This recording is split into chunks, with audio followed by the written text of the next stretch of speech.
A very good evening all. I am Aditi Lama with the Tues edition of South Asian News, Vision of Asia. We are coming to you from our studio in New York City. Welcome to the show. Let's begin the episode taking a look at the coronavirus pandemic and its impact. The world has surpassed 106 million cases of COVID-19 with more than 2 million deaths. In the United States, we have surpassed 27 million coronavirus cases with at least 465,000 deaths. On vaccines, nearly 60 million vaccine doses have been distributed in the US and about 42 million have been administered. On variants, South Africa has paused its rollout of AstraZeneca COVID-19 vaccine after a study showed that it offers less protection against the variant found in the country. This variant is spreading in the US as well and is being considered more transmissible than the other variants of the virus. So again, we hope you all are keeping up with social distancing, hand washing, and wearing a mask. If you are a frontline or a healthcare worker, please write to us on events@itvgold.com with your experience and the COVID-19 vaccine. We hope to continue featuring voices from our community on the coronavirus pandemic. More on the virus, new Transportation Secretary and former presidential candidate Pete Buttigieg will be quarantining for 14 days after a member of his security detail tested positive for COVID-19. In politics, today saw an unprecedented moment of the second impeachment trial of former President Donald Trump, which has begun. The former president is the only U.S. president to have ever been impeached twice, and it's the fourth impeachment trial in the U.S. history.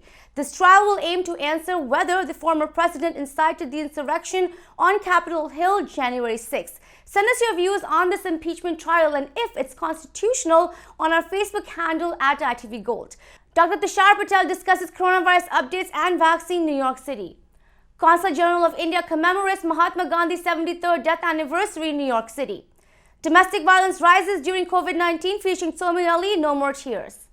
A lot more on the other side of the break. Stay with some Vision of Asia, voice of the community. We'll be right back. And welcome back. I am Aditi Lama and this is Vision of Asia, Tuesday night episode of South Asian News. Let's take a look at the coronavirus pandemic, its updates and measures. The nation has reported more than 775,000 new COVID-19 cases in a 7-day period, the first time the weekly tally has been under 800,000 cases since November 6th. In comparison, the country peaked at almost 2 million cases per week last month. Meanwhile, the hospitalizations and death numbers are also trending downward. However, experts are pleading all to not let their guards down yet and continue following CDC guidelines of social distancing, washing hands, and most importantly, wearing a mask. On vaccine, President Joe Biden's effort to create 100 mass vaccination sites nationwide in 100 days is underway in states such as California, Maryland, New Jersey, and others. The United States is currently administering 1.4 million vaccines a day. This is happening while experts are getting concerned over the spread of the South African COVID-19 variant, and some vaccines appear to be less effective against this virus variant. Health experts are warning that the spread of COVID-19 variants in the nation means it's very risky for the country to ease restrictions right now. Also on vaccine, CVS and Walgreens will soon be vaccinating select population in their stores, expanding the vaccine rollout to Americans. On this and much more, earlier today we spoke with Dr. Tushar Patel, who urged all Americans to stay vigilant. Here is Dr. Patel. I have some numbers here that I'd like to share with you.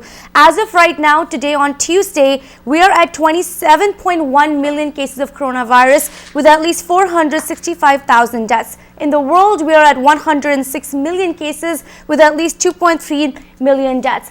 Even though we keep on hearing about the fact that the country is going in a downward trajectory of cases and deaths, how come these numbers are still so large? How are you observing them?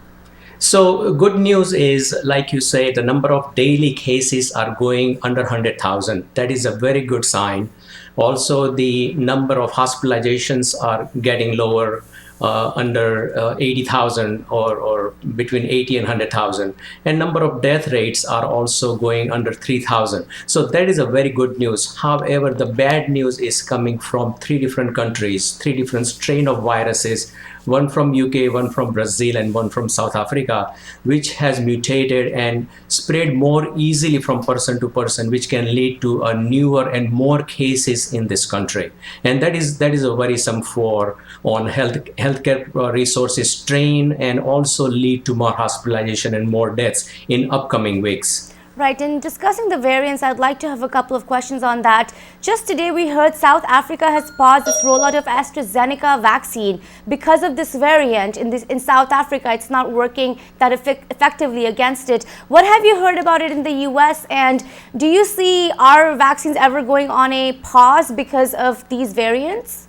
That is true. That is true regarding AstraZeneca vaccine for sure. However, the good news is Johnson & Johnson vaccination will be applying for the emergency authorization within next few weeks. And I would say by early March, we should have the third vaccine available in this country. So not good news upfront for AstraZeneca vaccine, but the good news is for J&J vaccine in this country.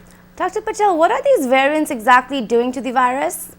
So these are the mutated virus. So these are different kind of mutations with the virus, which we don't know why is it spreading more easily than the original COVID-19 virus. So these are all speculations right now. More studies, more research is required why this is happening. So it's too early to say this is going to be deadly. It's going to be a new pandemic coming with this new virus. We don't know yet. But we have heard that it's more transmissible. Your comments? Yes, these are more easily transmissible and give mild to severe illnesses much more than the regular COVID-19 we saw before. So what is your recommendation for people right now with these variants going around? I feel that, people are feeling easy right now. Maybe that fatigue is kicking in of COVID-19. What do you have to say to the audience? Do not get the guards down. We are still in the middle of the pandemic in this country and the world actually. And some of the mitigating strategies must be applied. Public health official guidance such as masks are very effective way to reduce the spread of the virus. Stay 6 feet away, avoid crowded and indoor gatherings, avoid travel, especially airline travel if possible, because you bring the virus from one state to another state. Take flu shot now. That is the one defense we have available right now. And register for COVID vaccine and take it when your turn comes up. I know that there are some challenges with the COVID vaccine in this country, but things are looking a little better than before. Avoid having indoor parties except people you live with. Wash your hands frequently and getting tested, isolating and quarantining. All those things we are telling people since early 2020 still applies in 2021. Let's now take a look at the Consulate General of India in New York, one of the biggest representations of the Indian community in this nation. Recently, the Indian Consulate, along with various organizations, observed the 73rd death anniversary of India's father of nation, Mahatma Gandhi. The event was a prayer meeting paying homage to Mahatma Gandhi's contributions to India and his messages of peace, love, and humanity.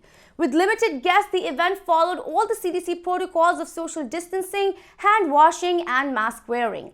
Addressing the Indian community, Consul General Ranveer Jaiswal noted that the world has been inspired by Mahatma Gandhi's message of non-violence, and many world leaders have followed his path, such as Martin Luther King Jr. Featuring devotional songs, faith prayers, here are some highlights from the commemoration of Mahatma Gandhi's 73rd death anniversary.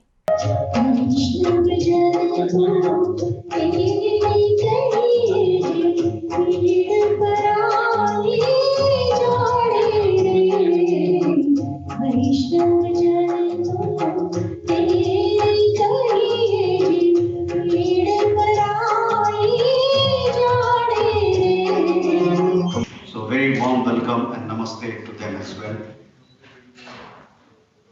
Mahatma Gandhi, first of all, before I begin, I must recognize all those who have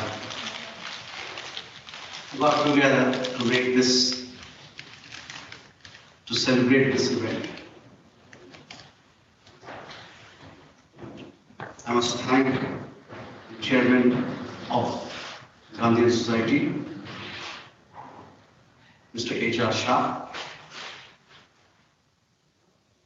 and other members of Gandhian Society here in New York and United States, Mr. Bhadra Budala,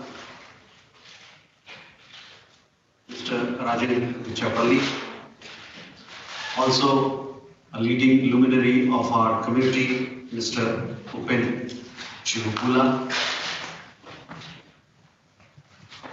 Mr. Deepak Chauhan, who's done so much to bring spotlight recognition to Gandhian values in this country, and all our distinguished friends. Remembering Mahatma Gandhi always is a moment of deep pride for us. Remembering him on his Punyatithi on 30th January every year, especially in this country, has even more significance. For we celebrate Mahatma Gandhi, his values,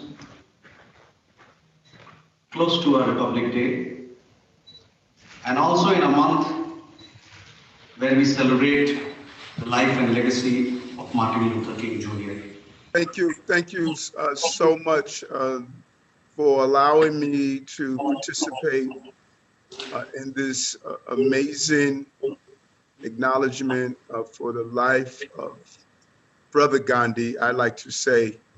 And, you know, oftentimes when we look at the impact of the life of an individual, we often view it through the prism of how they touch people in their immediate circle. And we don't look at the cascading effect. The life of Gandhi did not only impact those from the South Asian community. Many leaders across the globe embraced his concept and his belief in how we should address and deal with conflicts. One of the most prominent leaders in the African American community is Dr. Martin Luther King. Dr. King made it clear it was through the works and the life of Brother Gandhi that he embraced the nonviolent concept. And it took a country with all of its militarization, all of its strength, and all of its power.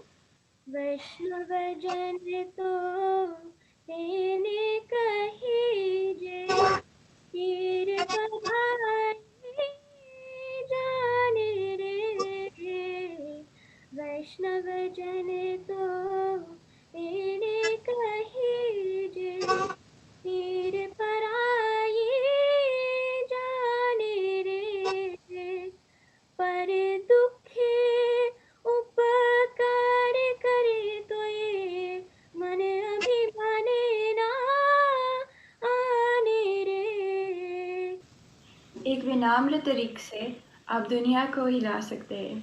This quote means in a gentle way you could shake the world. It also basically means that you could change the world in peaceful ways.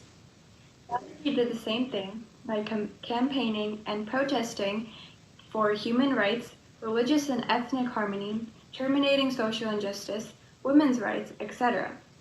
These campaigns are what truly changed the world. His belief in peace and harmony not only helped end the British rule, but helped millions of people all over the world to learn the true meaning of peace and justice. As he said, gentle and peaceful ways you could shake or change the world. The impact of Gandhiji's words and actions can be used in our lives today as well. With the acts of social injustice still going on today, we could peacefully protest, campaign, and project our peaceful ideas to end the cruelty in the world. We can do this by not just helping for our sake, by doing small acts of kindness, helping others, and to shake the world into a happier place for all of us. As Gandhiji said, you must be the change you want to see in the world. 72nd anniversary of the Mahatma Gandhi. Thank you for organizing this fair tribute to the I'm grateful to the Consul General and of the Gandhi Society. Prayers it is heal the world. Today the things about healing. The pandemic and also of the hate that we see prevalent in our society today worldwide. We need the healing touch of love. And if prayers can heal, then we must believe that once we love, truth, nonviolence, peace, and equality, and our creed, will make Bhakti symbol of these qualities on which mankind. I thank all of you and wish you all the best, that we may triumph against all the adversities that the last year has forced us, and our own propensity for hate and malice as the grief we face today. Let's all heal together. Mahatma Gandhi was the great experimenter, the religious innovator, the humanitarian, the revolutionary, and the social reformer. Mohandas Karamchand Gandhi was born in Porbandar, Gujarat on October 2nd, 1869. After his schooling, he studied law in London and became a barrister. He was interested in wider and progressive thinking and took a job in Natal, South Africa, where he had to defend his dignity as an Indian. He organized the fight against the exploitation of forced labor. African government had to change the policy of labor and improve the conditions of the workers there. Gandhi left South Africa in 1914 and came to India. He had gained good knowledge and experience in unjust social and legal practices. After 1915, Gandhi assumed the leadership of Indian National Congress. He changed the basic concepts and organized the non-violent ways. The British government wanted to maintain their power over India with cruel and unjust ways. Gandhi followed the path of truth, nonviolence, and justice. Many British people felt the wrong and inhumane, cruel ways adopted by their own British rulers. The fight for freedom in India became nonviolent. This concept of nonviolence was recognized worldwide. Jawaharlal Nehru used to say, "Power corrupts, and absolute power corrupts absolutely." Now, there is a worldwide concept of democracy resulting in fair and free governments all over the world. As Dr. Martin Luther King once said, we may ignore Gandhi at our own risk. Thank you, and Jai Hind. And it's time for another break on Vision of Asia, Voice of the Community. We'll be back shortly.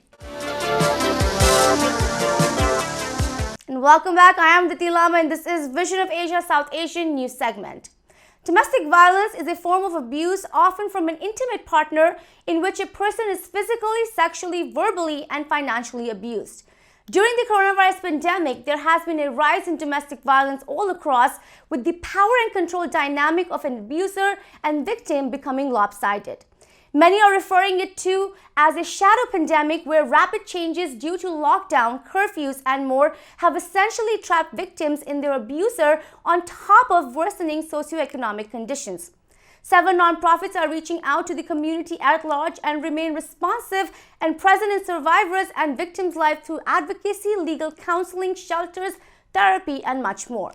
Such a nonprofit is No More Tears. We have tonight founder of No More Tears, Somy, on the rise in domestic violence and all the resources provided by No More Tears. Visit nomoretearsusa.org for more information. You know, talking about the financial aspect, have you ever gotten any help from the state government or the federal government? How much are they involved in rescuing these kind of individuals? Well, help in what sense? Financially or through other resources? No, our private donors have been, our donors have been private donors, and we have a couple of foundations that have been very, very generous, that have kept us afloat since March, the peak of the pandemic. They want to be anonymous, so I can't name them, but if it weren't for this specific foundation and this gentleman who only supports local small nonprofits, I don't think No More Tears would have sustained. So I want to emphasize that it is the donors that are the real heroes, because without their help, we would not be able to save all those lives. Right. You know, just talking about those lives, Somy, we have been hearing a lot throughout this last year and even this year that the rate of domestic violence has increased. The rate of sexual abuse has also increased, but the reporting has been slowed down. They're not getting enough cases to them. What's your comment on that, and what has been your experience with No More Tears after the country went into the pandemic? Well, let me explain this to you. So on an average, pre-COVID, we would get about 15 to 20 calls a day for help. In March, our call volume went from 15 to 20 to 40 to 60 a day. So that's how badly people were being affected. Whether it comes to human trafficking or domestic violence, COVID changed everyone's life. And there was immense amount of abuse because of the pandemic, because people were cooped up in the homes, people were getting laid off, people were getting, they're using alcohol and drugs to cope. And all of that intertwined, that whole combination, there's so many elements that go into it. And I'm not by any means justifying people being drunk and hitting people, but the point is that there's always an element of abuse pre-COVID within those families. And it just it was like adding fuel to fire, basically. What stops these survivors or these victims, Somy, from getting help, reaching out to others, even around them? What is constraining them right now during this pandemic? Well, there are many elements why victims don't leave, and I want to kind of bring in the aspect of our society with the victim blaming stigma that needs to be broken.